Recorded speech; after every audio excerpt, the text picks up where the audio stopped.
আজ বানাবো সুন্দরবন নদীর তেড়ে মাছের ঝাল। এই মাছটা আমাদের এখানে তেড়ে মাছ নামে পরিচিত। আপনারা এই মাছটা কী নামে চেনেন আমাকে অবশ্যই কমেন্টে জানাবেন। এখানে নিয়েছি একটা পেঁয়াজ কুচি করে, কয়েকটা রসুন, চেরা কাঁচা লঙ্কা আর সর্ষে পোস্ত বাটা। এবার আমি কড়াইতে সর্ষের তেল দিয়ে মাছগুলোকে ভালোভাবে ভেজে নেব। মাছগুলো আমার এখানে ভালো করে ভাজা হয়ে গেছে। এবার ওই মাছ ভাজা তেলের মধ্যে দিয়ে দিচ্ছি দুটো শুকনো লঙ্কা আর একটু আস্ত গোটা জিরে আর শুকনো লঙ্কাটা ভালো করে ভেজে নিয়ে দিয়ে দিচ্ছি এর মধ্যে পেঁয়াজ কুচি। পেঁয়াজটা ভালো করে ভাজা হওয়ার জন্য দিলাম সামান্য লবণ। এবার এর মধ্যে দিয়ে দিচ্ছি রসুনের পেস্ট।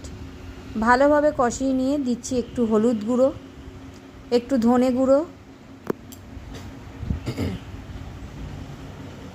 দিচ্ছি একটু সামান্য 1 চামচের মতন লঙ্কা গুঁড়ো আর দেব একটু জিরে গুঁড়ো। ভালোভাবে কষিয়ে নেব। দিয়ে দিচ্ছি চেরা কাঁচা লঙ্কাগুলো। ভালোভাবে মশলাটা কষিয়ে নিয়ে এবার আমি এর মধ্যে দিয়ে দিচ্ছি বেটে রাখা সর্ষে আর পোস্তর বাটাটা। দিয়ে দিচ্ছি সামান্য পরিমাণে জল। যতটা গ্রেভি রাখবো সেই আন্দাজে আমি জলটা দিলাম। 5 মিনিটের জন্য আমি ঝোলটা ফুটে ওঠার জন্য ঢেকে দিচ্ছি। ঝোলটা আমার এখানে ফুটে উঠেছে। এবার আমি ভেজে রাখা মাছগুলো একে একে এর মধ্যে দিয়ে দেব। দিয়ে মাছগুলো দিয়ে ভালো করে ফুটিয়ে নিয়ে ওপর থেকে একটু সর্ষের তেল আমি দিয়ে দিলাম।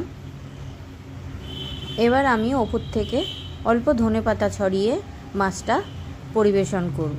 এইভাবে এই মাছের ঝাল খেতে খুবই ভালো লাগে গরম ভাতে। রেসিপিটা আপনাদের কেমন লাগলো অবশ্যই আমাকে কমেন্ট করবেন। ভালো লাগলে আমার চ্যানেলটা সাবস্ক্রাইব করে দেবেন।